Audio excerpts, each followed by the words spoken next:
Excellency Zuzana Čaputová, President of the Slovak Republic, and to invite her to address the Assembly. Dear President of the General Assembly, dear Secretary General, Excellencies, ladies and gentlemen. This organization has a clear purpose, as spelled out in Article 1 of the UN Charter: to maintain international peace and security, to develop friendly relations among nations, and to achieve international cooperation. Today, most of you would probably agree that we are still far from achieving this goal. But that doesn't mean we shouldn't try. Each and every member of the UN has a responsibility to protect peace. In this, the permanent members of the UN Security Council have a special duty. Instead, today, we see one of the 5 permanent members openly denying the right of another UN member, Ukraine, to exist as an independent state. Those who break the rules themselves have no authority to set rules for others through power of veto.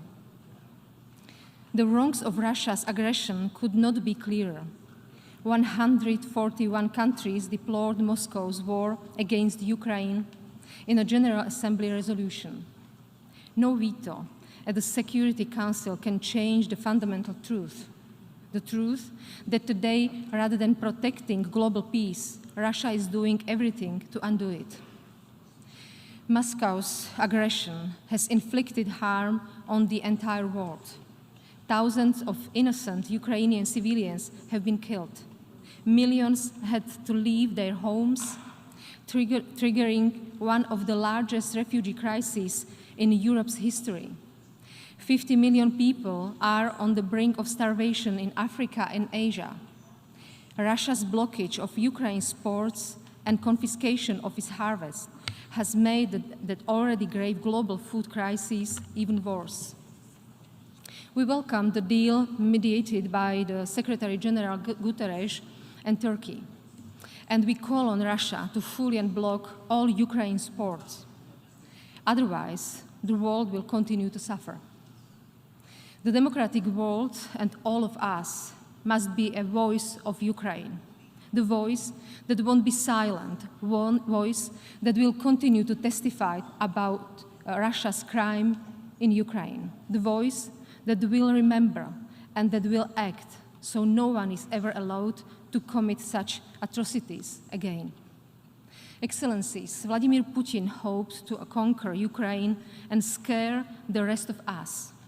In this goal, he has failed, as Ukraine's recent successes on the battlefield demonstrate. We will rebuild peace. To do so, we must learn from our past mistakes. This is not the first time we have seen aggression in Europe. Russia has occupied parts of Georgia since 2008 and parts of Ukraine since 2014. Our response to these actions was incomplete. Concerns about our response to these actions and our comfort weakened our resolve. The tepid sanctions we imposed failed to discourage Russia from trying again. Our weakness encouraged more aggression. We must not repeat the same mistake again. The ignorance of rules is poisoning global security, and it must not be allowed to stand. More than 50 countries, including all members of the European Union, have already imposed tough sanctions on Russia. Slovakia is Ukraine's direct neighbor. Our own security is impacted by this war. We are neither the biggest nor the richest country in the world. We have long been dependent on Russia's energy supplies.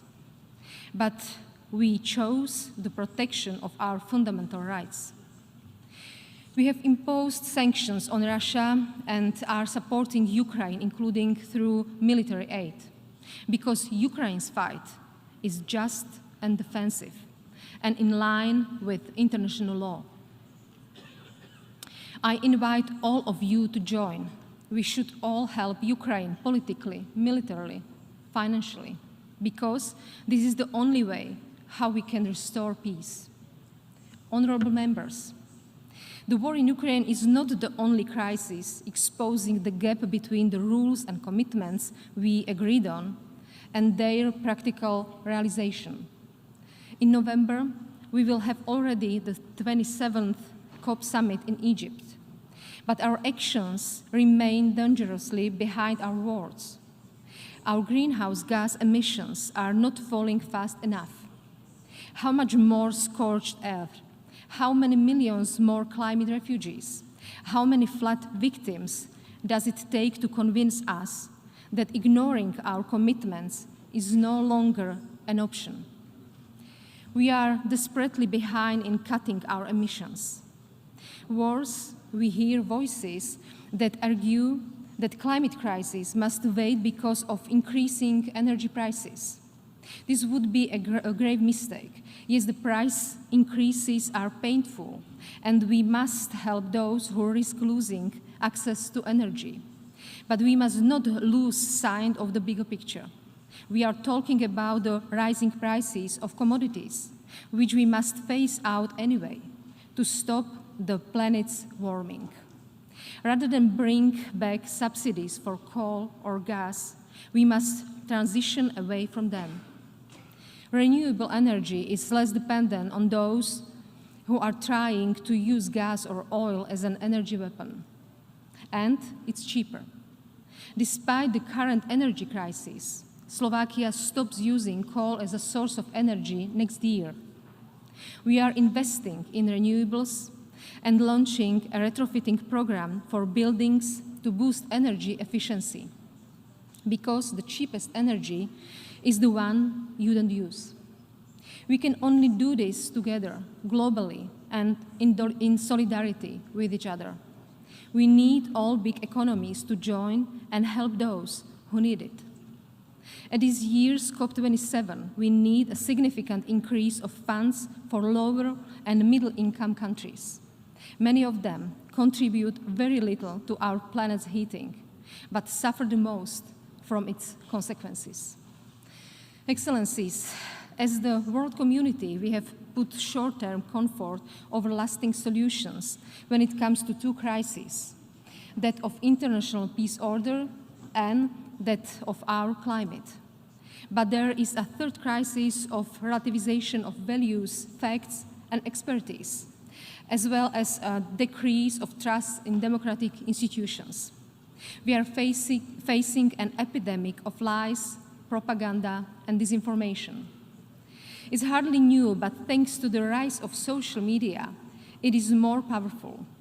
If algorithms favor hatred over truth, or nonsense over science, if they appeal to our instincts rather than the greater good, what hope is there for global understanding?